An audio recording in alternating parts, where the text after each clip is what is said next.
Let's go for that. UFC 327 main event has been announced, and I want to go over it. Also, a couple things that Dana White said over his his live stream, his fight announcement that just went on. But yeah, Dana White has announced Yuri Prochazka versus Carlos Ulberg for the vacant light heavyweight belt. Now, this means a lot of things. First off, Yuri will be champion again, is what it will mean. Yuri's champion again. We can all praise and sing hallelujah and, smile knowing that the rightful king at light heavyweight is there. And I don't know who beats Yuri Prochazka at light heavyweight. I'm not sure who else could. So yeah, Yuri Prochazka, Carlos Ulberg has been announced for UFC 327, along with some other fights, like Beneil Dariush, Manuel Torres.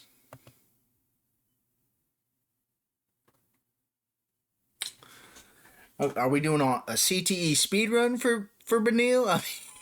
I am choosing first round hilarious KO for Beneil Dariush, and then also we have Aaron Pico, Patricio Pitbull confirmed. Probably gonna go with Pitbull. Aaron Pico, long layoff. He's coming about a year layoff from that nasty spinning elbow KO. But I don't know. Aaron Pico's decent. Pitbull did not look the best against Dan Ige, and as you can tell against Costa, that's a tough fight. I'd probably right now pick Pitbull, but I could see maybe an Aaron Pico underdog pick could be pretty good. And then finally, final fight that Dana White announced. Mateusz Gamrot, Esteban Ribovic. Huge jump up for Esteban Ribovic.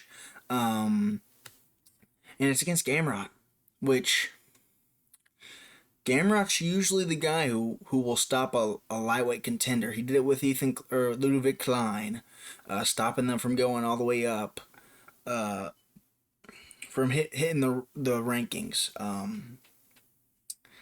So big fight for Esteban Ribovic. I'd probably choose Gamrot just because Esteban Ribovic, I don't know if he's that top level yet. I don't know.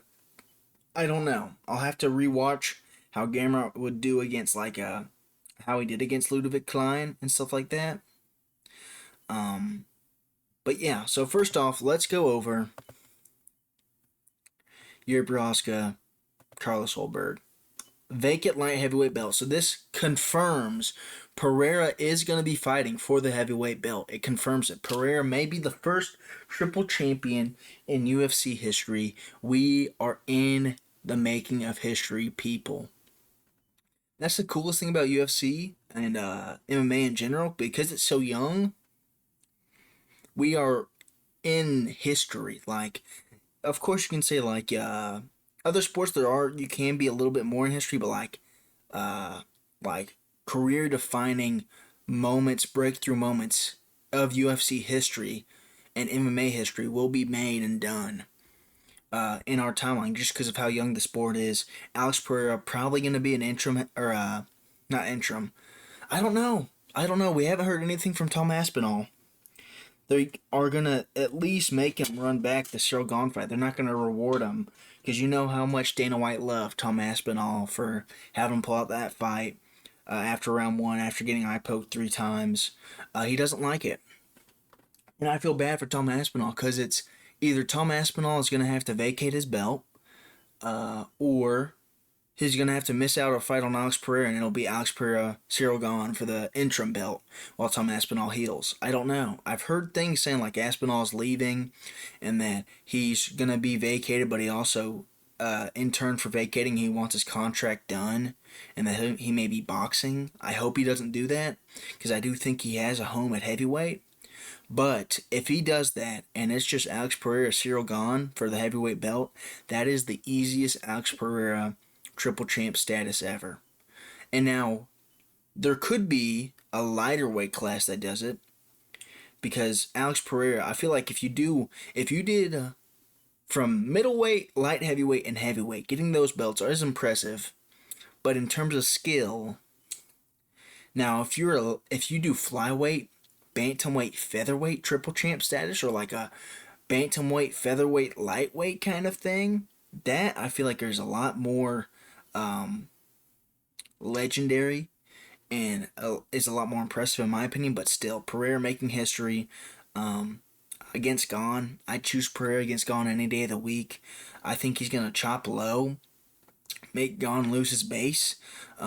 Pereira, he's not the best defensively, if you think about it. Not the best defensive striker. And Gane hasn't survived in there with Ngannou. And, Aspinall didn't really hit him too well. But they ain't Alex Pereira. They ain't as slick as Alex Pereira in terms of setting stuff up. Now, I don't know if it'll be around 1. I'd say that Gane KO is probably like around 2 or 3, maybe even 4. Pereira's just slowly figuring out Gane. Gane's on the back foot. He's going to have to be moving a lot. I know Gane has a decent gas tank, but I feel like you take a couple body kicks, a couple leg kicks from Pereira, that's going to add up. Pereira chops those low kicks heavy. And I think it's going to make sure Gane have to sit more in place. If he does want to start checking them, he could, like Strickland style, or not Strickland style, but, always try and move out of the way. Or maybe like time a jab or a cross with Pereira's low kicks, but he does them so quick and with no telegraph, it's hard. It's hard. But that I think I would choose Pereira like round 3 KO over Gane. Now, Yuri Ulberg. Am I the only one who's a little scared for this? I am a little horrified for Yuri. I know I said at the beginning of the video, we know he's champion and that he will be championing, which I do think he will win, but I do think there will be some trials and tribulations in this fight. I think Ulberg's really good. He got caught by, what was it, like Chidi Njokuani or whatever his name was, or who caught him? Just knocked him out. He's been knocked out before. And Yuri does have that pressure. He hasn't really, like, he has gone against pressure. Dominic Reyes tried to do some pressure, got knocked out. But Jan Blachowicz, very close fight with Jan Blachowicz. I thought he lost that. Very close fight with Volkan Ozdemir. And I thought he lost the Ozdemir fight too. So he these top-level guys, besides Dominic Reyes, who has no front foot pressure ability, like no skill on the front foot, he's on this card, by the way, against Johnny Walker. I'd probably choose Dominic Reyes on that. But yeah, Prochazka, Ulberg. Dominic Reyes made it close with Yuri, dude. People forget not close, but he gave Yuri some trouble. Definitely gave Yuri some trouble. So I do think Yuri's going to have to go through a bit of fire. Low kicks. Ulberg's pretty good at keeping range, staying safe. But I do think this is going to be a classic round 3, round 4 Yuri KO. Maybe even submission. Drops him. Ulberg has to scramble about. Yuri lashes him up. But like I said, I think low kicks. If you can low kick, because Rakic kind of set a good game plan for Yuri. Set a good game plan. If your name is Alex Pereira, Rakic set a really good game plan for Yuri. You low kick, you keep low, you chop low, and then you just kind of butterfly around. I think Ulberg can do that, but better. But I don't know. It's 5 rounds this time. It was 3 rounds for Rakic. That's why it was a lot more plausible. But Yuri in these late rounds, he just pulls something out of him. And he has this sense and urgency and desire to get the finish. I do think I'd choose like a round 4 KO for Yuri Prochazka. Round 4. Maybe round 3. Ulberg is pretty slick in terms of striking defense and stuff. Like I said, these close decisions for like Jan Blachowicz and Volkan Ozdemir was like very low output, low kick heavy, chopping each other at range, nothing too close. So I do think actually, like the only person recently who's tried to get in Ulberg's face and got caught was Dominic Reyes. But does Ulberg have Pereira power? Does he have PP? Does he have Pereira power? I don't think so. I'm actually may change my mind around. But Yuri recently has been a kind of calmer. Not calmer. He's still a crazy madman. But he's taken his time when finding people's opponents, against an opponent, finding their range and stuff. You saw it against Roundtree. You saw it against Jamal Hill even. He lost round 2, He won round 1, dropped Jamal Hill, I think, if I remember correctly. But he lost round 2, came back in round 3, and steamrolled him. But Khalil Roundtree, he was very kind of space measuring out. He was doing a lot of jumping. But yeah, a lot of weird stuff. A lot of weird stuff. I do think I think I'm going to stick with round 4 KO. I don't think getting in Ulberg's face is going to be the move, but he is quick check hooks and quick tight hooks, and it's going to be tough. But I think Yuri can get it done. I think it's a lot tougher than what people think, in my opinion. I think people are kind of writing off old Ulberg and whatever. I think it's going to be a tough fight. I think Yuri will pull it out of the fire, and he will go through some trials and tribulations and get it done. But this also confirms that Khamzat Chimaev is staying at middleweight, and he's not going up for an undeserved title shot. Let's go. An undeserved second belt opportunity. Khamzat Chimaev is staying down at middleweight, where he will face Sean Strickland. He will face Sean Strickland. And it's just sad because he's lost his chance at double champ. This was his only chance at a double champ status, because Strickland's going to hand him his first loss. And I hate to say it, but Strickland's that type of guy where he will somehow hand Chimaev's first loss to him.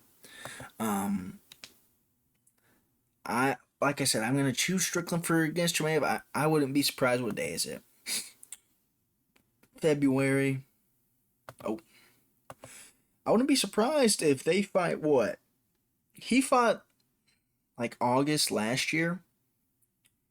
They fight in August again. August, September is when Sean Strickland, Khamzat Chimaev fight again. Chimaev, he got a splinter, so he's out for a little bit longer. But, I think Chimaev's going to be back in by September. Strickland Chimaev main event. And I choose Strickland. I think he can defend the takedowns well enough.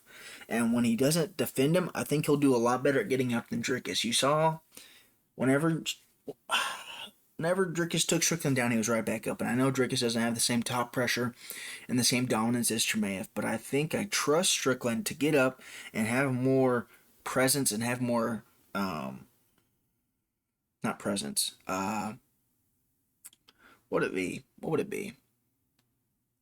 Rush,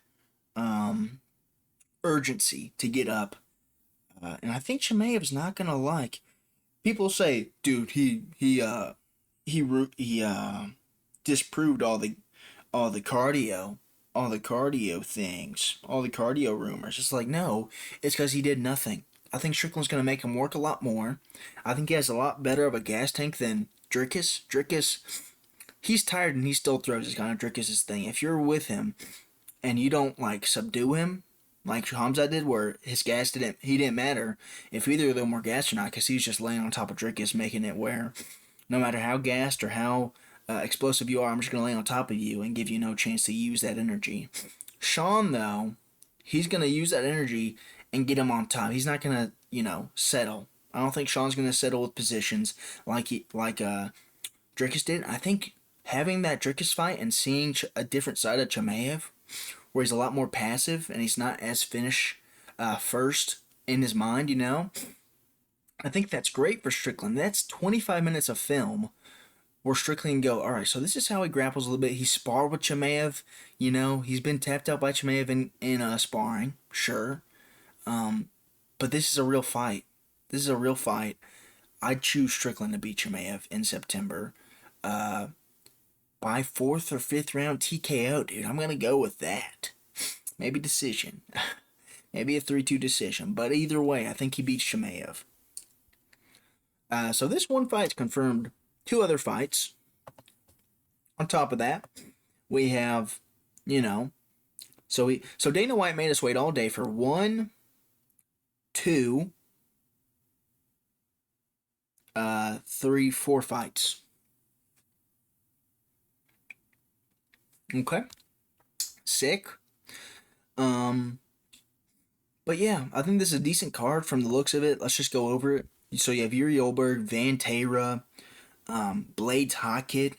Gonna be a fun fight. Kind of crazy they gave Hockett Blades, but I get it. Dariush Torres, Reyes Walker, Mirzakhanov Costa, Paulo Costa moved up to light heavyweight. Pitbull Aaron Pico, Gamrot Ribovich, Cub Swanson, Nate Landwehr, The Train, Kevin Holland, Randy Brown, Gastelum Vicente Luque at middleweight. Okay. Tatiana Suarez, Lupe Gordinez. Now that's disrespectful. Second fight of the prelims, you're having Cub Swanson, Nate Landwehr, above Tatiana Suarez, Lupi Godinez, and then Alvarez versus Francisco Prado. Decent fight. Just from the looks of it, I'd probably rate that like a 9 out of 10, 8 out of 10, just from the looks of it and what I expect it to be like. But sick fight night card. The thing is, there's something else that Dana White announced, and that this week we will learn of what is on the White House card. And basically, because I think he may announce Pereira gone for the White House card. But Gaethje Ilya. But Gaethje fought so soon. I think Gaethje would take it, though. To fight on the White House card and a chance for the belt, he'd probably take it. And if he pulls out, it may just be Armin. So that's a win-win. You know what I'm saying? Ilya either gets a Gaethje or an Armin for the White House card. But it may be Pereira gone, either interim or vacant heavyweight belt, with a Ilya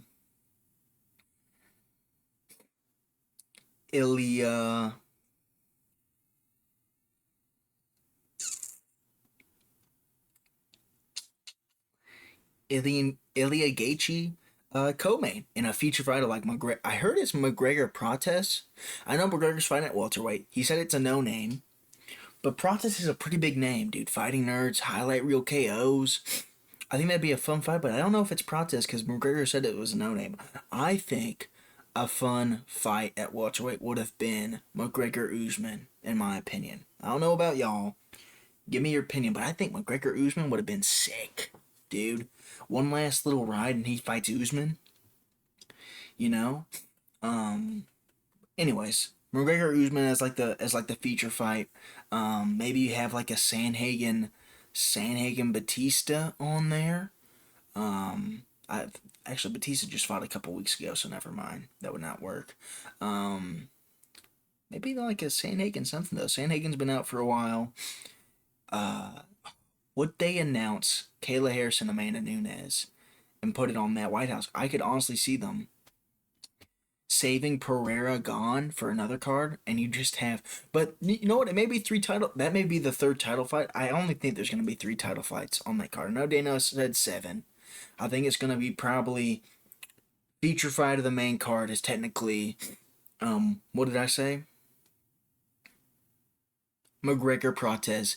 Then you have like.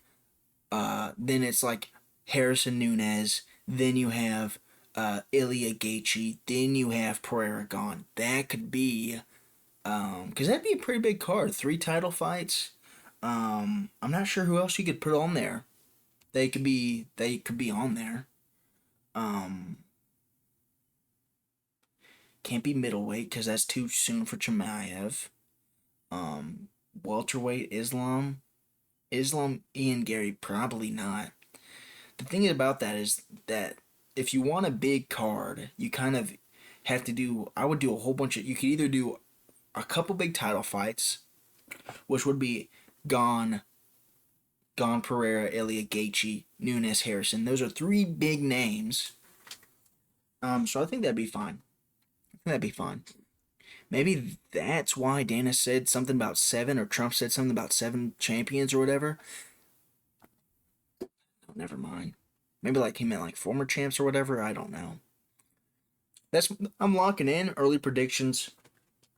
Pereira gone vacant. Sorry, Tommy. I'd love if you'd get it, but you know that eye poke.